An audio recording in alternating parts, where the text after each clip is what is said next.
Ang Supreme Demon na si Kagi, na makakarinig sa mga iniisip ng Demon King, ay sasabihin sa kanya, "Kamahalan, gusto mo pa bang maging kahalili mo yang hangal na bata na yan?" Pagkatapos ng pagpapahiya sa kanya ni Kami Oren.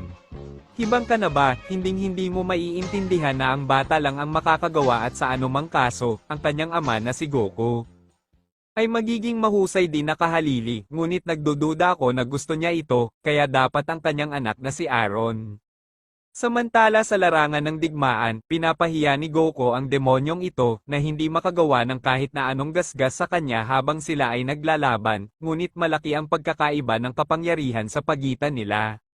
Tapos na ang pakikipaglaro ko sa iyo demonyo, ngayon ay oras na upang tapusin ang iyong buhay, kahit papaano ay nasiyahan ako sa iyo. Pero ano ang iniisip nitong Saiyan, na ako ay isang simpleng laruan? Ngunit dahil sobrang nakalalamang siya sa akin, nakipagdeal ako sa 6 na puso sa Demon King. Dahil mas malakas ang hangal na mortal na ito kaysa sa akin, wala itong saysay. Isinapanganib ko ang lahat para makuha ang kapangyarihang ito at ngayon magtatapos ito sa ganitong paraan. Hindi ito makatarungan, hindi ko hahayaang patayin ako ng hangal na ito, kailangan kong gumawa ng isang bagay. Sa sandaling iyon, isang ideya ang pumasok sa ulo ng demonyong ito at agad niyang gagawin ang naisip niya. Kukunin niya si Vegeta nang hindi niya namalayan at hinawakan siya sa magkabilang braso na nagsasabing, "Bago natin ipagpatuloy, maaaring kang mag-subscribe sa channel na ito upang maging updated ka sa mga susunod na bidyong ating ipalalabas." Saiyan, kung papatayin mo ako, papatayin ko rin itong Saiyan na ito, bahala ka. Talaga, wala akong pakialam kung anong gawin mo, papatayin pa rin kita. Akala mo may pakialam ako sa buhay ni Vegeta? Naiisip mo ba ang ginawa mo sa aking anak na si Aaron, na hindi handa pero mas pinili mong gawin iyon, lapastangan? Hangal ka, tapos ka na. Lumayo ka sa akin hangal, ano ba ang ginagawa mo? Makikita ni Goku si Vegeta, at sasabihin sa kanya, "Patawad Vegeta, masaya akong nakilala kita, naging matalik tayong magkaibigan hanggang sa pinagtaksilan mo ako, at ikinulong ako sa lugar na iyon. Noon ay naging magkaaway tayo at nag-away ng walang katapusan, ngunit ngayon ay natapos na ang kwentong iyon. Walang ibang pagpipilian, paalam Vegeta." Hindi. Kakarot, anong ginagawa mo? Wag mo itong gawin please, hindi pwede, may balak siyang gawin. Tiningnan lang sila ni Goku sa huling pagkakataon na walang sinabi ni isang salita. At sa sandaling iyon, gagawin niya ang isa sa kanyang mga pamamaraan na tinatawag na Spiritual Destroyer. Ihahagis niya ito laban sa dalawang ito, at sa sandaling iyon, ito ay makakaapekto sa kanila at magwawakas sa kanilang buhay. Nagdulot ito ng malaking pagsabog na lumubog sa buong multiverse na nagdulot ng isang napakalakas na pagyanig na talagang naramdaman ng lahat. Ang isa sa mga Supreme Demons ay namatay, kaya lahat ng nakarinig tungkol dito ay hindi makapagsalita at sasabihin, "Pinatay talaga siya ng Saiyan na iyon, pero paano? Pagod na akong magpigil na makita ng Saiyan na iyon kung ano ang kaya ko. Kaya niyang patayin ang hangal na iyon, pero sa akin ay iba, papatayin ko siya. Gamit ang sarili kong mga kamay, pagsisisihan niya ito." Maririnig ito ng Demon King at sasabihin sa kanya, "Huwag mo nang isipin na subukan, maaaring patayin ka ng Saiyan na iyon sa ilang segundo. Halika, nawala na ang isa sa inyo dahil sa kayabangan nyo at binalaan ko kayo na huwag nyong pakialaman ang Saiyan na iyon. Ayokong mawala ka pa, ang Saiyan na iyon ay nasa ibang antas na ganap na naiiba sa iyo. Sa totoo lang, ako lang ngayon ang makakatalo sa kanya, pero hindi ko na kailangang gawin ito kahit kailan hindi ako mapapatawad ng anak kong Sinin. Kahit na ang Saiyan na iyon ay maaaring matapatan ng aking kapangyarihan kapag nakuha niya ang kanyang estado ng demonyo, ang kanyang kapangyarihan ay dumami ng husto. Wala akong pakialam, hindi ako matatalo ng hangal na Saiyan na iyon, pupuntahan ko siya at papatayin. Binalaan kita, Kogi. At bakit hindi mo sabihin ang isang bagay na hindi ka darating? Hindi papansinin ng ibang demonyo ang gustong gawin ni Kogi, kaya sa huli, itong demonyo lang ang napunta sa kinaroroonan ng Saiyan. Darating siya at si Goku ay paalis na sa lugar. Kaya't sasalakayin niya ang Saiyan mula sa likuran. Pero hindi man lang siya lumingon, ang bawat pag-atake na ibinigay niya kay Goku ay nagbibigay sa kanya ng pakiramdam na ang kanyang mga pag-atake ay hindi tumatama lahat. Ngunit talagang napakabilis ni Goku na hindi niya namalayan kung kailan siya iniiwasan ni Goku. Teka, masyadong mabilis ang mga galaw niya para makaiwas sa mga atake ko. Hindi ko man lang napapansin ang mga galaw niya, sobrang nakakabilib ang reflexes niya, itong saya na ito ay nagtataglay talaga ng totoong kapangyarihan ng isang demonyo. Naglalabas siya ng matinding init na nagpaparamdam sa akin na hindi man lang ako makalapit sa kanya, at bakit hindi niya lang ako pinapansin at aalis, hindi naman ako banta sa kanya, nakakahiya. Iniisip niyang hindi siya papansinin, dahil ang pakikipaglaban sa kanya ay isang pag-aaksaya ng oras para sa kanya. Habang naglalakad si Goku, ang lahat sa paligid niya ay masisira, ang kanyang kapangyarihan ay nararamdaman ng lahat, isang nakakatakot na kapangyarihan ang bumalot sa Saiyan. Ang demonyong si Kagi sa ilang kadahilanan ay nagsimulang magkaroon ng pakiramdam ng takot at pangamba.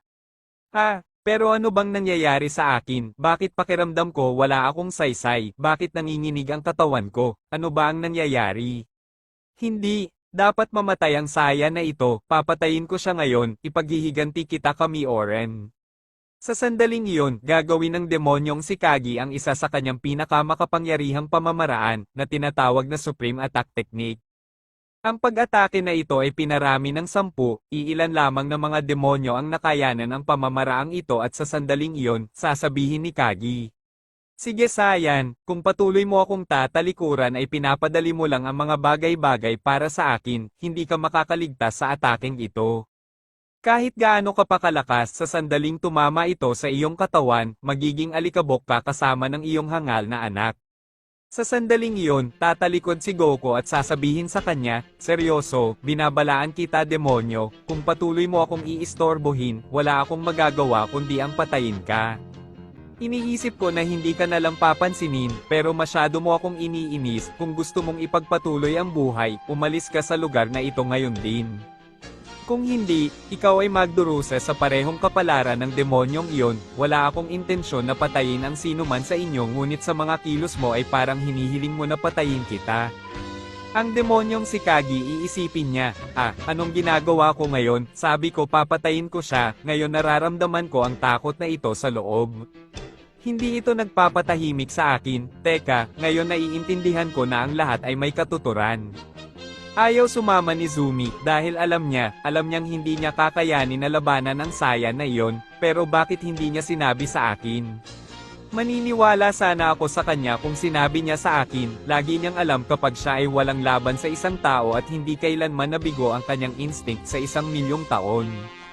Pero ngayon kahit alam ko na ito, hindi ko ibababa ang sarili ko sa hangal na saya na iyon. Pinatay niya si Kamioren at hindi ko siya hahayaang hindi mapaparusahan dahil doon, hindi ko siya hahayaan. Ang demonyo ay magsisimulang tumawa ng walang tigil, wala akong pakialam kung ano ang sasabihin mo sa akin ngayon Saiyan.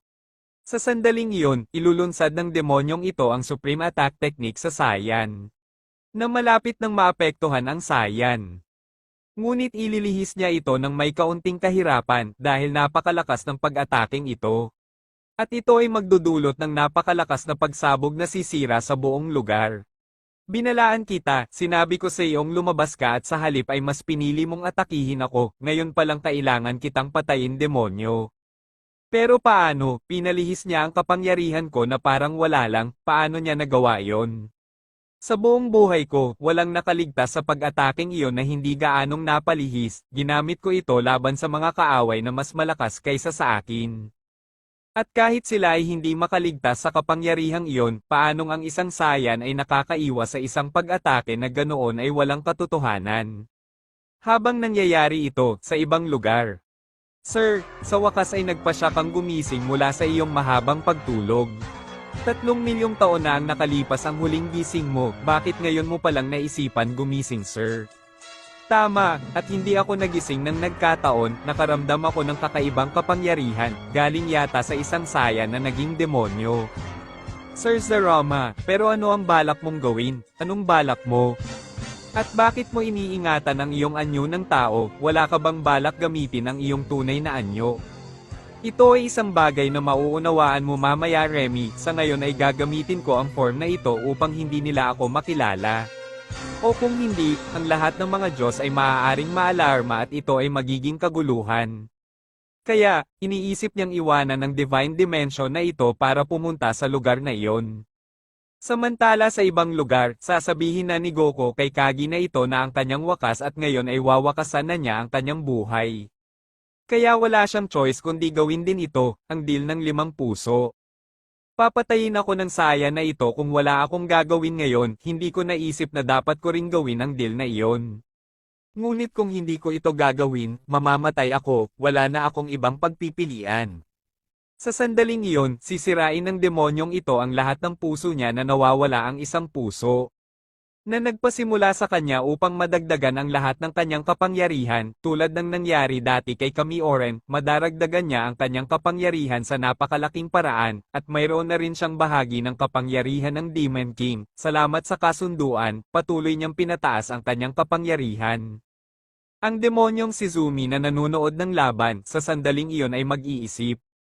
Hindi, anong ginagawa mo? Huwag mong gawin ito please, tumigil ka, hindi mo kakayanin. Kung alam mong plano ng Demon King na bigyan ka ng higit na kapangyarihan kaysa sa dapat niyang gawin ay hindi mo ito gagawin, alam niyang hindi mo kayang panindigan. Kaya kapag ginawa niya, hindi para masira ang deal, pero alam niya na kapag ginawa niya iyon hindi mo kayang panindigan. Sa kabilang banda, makikita ito ni Aaron at sasabihin sa Saiyan. Ama, bakit mo pinayagan? Bakit hindi ka gumawa ng kahit ano upang maiwasan ito? Anong problema mo? Kung hindi mo siya pipigilan, ako ang gagawa ama. Itigil mo Aaron, huwag kang gumawa ng kahit ano. O mamatay ka sa pagtatangka, manood ka na lang. Ang demonyong si Kagi ay patuloy na nagdaragdag ng kanyang kapangyarihan. Ngunit nang dumating ang oras na halos makuha na ito ng lubusan. Mahuhulog siya sa lupa, hindi niya kayang suportahan ang napakaraming kapangyarihan. At nahulog sa isang nakalulungkot na kalagayan, sa ilang kadahilanan ay hindi siya namatay, ngunit siya ay nahimatay. Kaya alam mo ito ama, paano mo nalaman na may mangyayaring ganito sa kanya? Instinct lang yan anak, gayunpaman, kung kayang kontrolin ng babaeng iyon ang kapangyarihang iyon, ay wala pa rin siyang laban sa akin. Pinapanood ito ng Demon King at sinabi sa kanya ni Zumi. Bakit hindi mo siya pinatay, wala ka bang balak gawin yon? Nagkakamali ka, sapat lang ang ibinigay ko sa kanya para hindi siya mamatay ngunit nasa kritikal na kalagayan siya. Nahihibang ka na ba, o ano ang problema mo? Iniyuko lang ni Zumi ang kanyang ulo sa sandaling iyon. Samantala, sinabi ni Goku, papatayin ko siya ngayon para hindi niya ito maramdaman at ito ay magiging mas mahusay. Demonyo, sinabi ko sa iyo na papatayin kita at iyon ang gagawin ko ngayon, hindi ko nababawiin dahil lang nasa nakakaawang kalagayan ka, ganoon din ang gagawin mo, kaya mamatay ka na. Sa sandaling iyon, gagawa si Goku ng isang pamamaraan upang patayin ang demonyo. Ngunit sa sandaling iyon, sasabihin ni Aaron, tumigil ka, huwag mo siyang patayin, tingnan mo ang kalagayan niya. Mamamatay siya mag-isa anumang oras, ama dapat natin siyang iligtas, hindi siya kasing sama ng iniisip mo, nakikita ko sa mga mata niya. Siya ay pinutol lamang ng pagmamataas at sama ng loob, pero alam kong may maganda siyang kalooban. Hindi siya katulad ng demonyong si Kami Oren na pinatay mo, makikita mo ang kasamaan sa mga mata niya. Anak ano ba yung pinagsasabi mo, hindi mo ba alam na gusto niya rin tayong patayin? Ama, nagalit siya dahil pinatay mo ang demonyong iyon, dapat mong maunawaan. Okay lang, hindi ko siya papatayin, dadalhin natin siya kay Nin para pagalingin siya. Ama, sa tingin ko ay hindi siya gustong makita ni Mama, baka patayin siya. Kung gayon, hindi ako makikialam, ikaw ang magpoprotekta sa kanya kung gusto siyang patayin ng mama mo. Pinapanood ito ng Demon King, at matatawa siya dahil umaayon ang kanyang plano tulad ng iniisip niya. Hindi ko alam kung bakit sila galit na galit sa kanila, ngunit alam kong sa pamamagitan nito ay magkakaroon ng ibang pananaw si Kagi sa kanila. Teka, ano ba itong nararamdaman ko, tungkol ba ito sa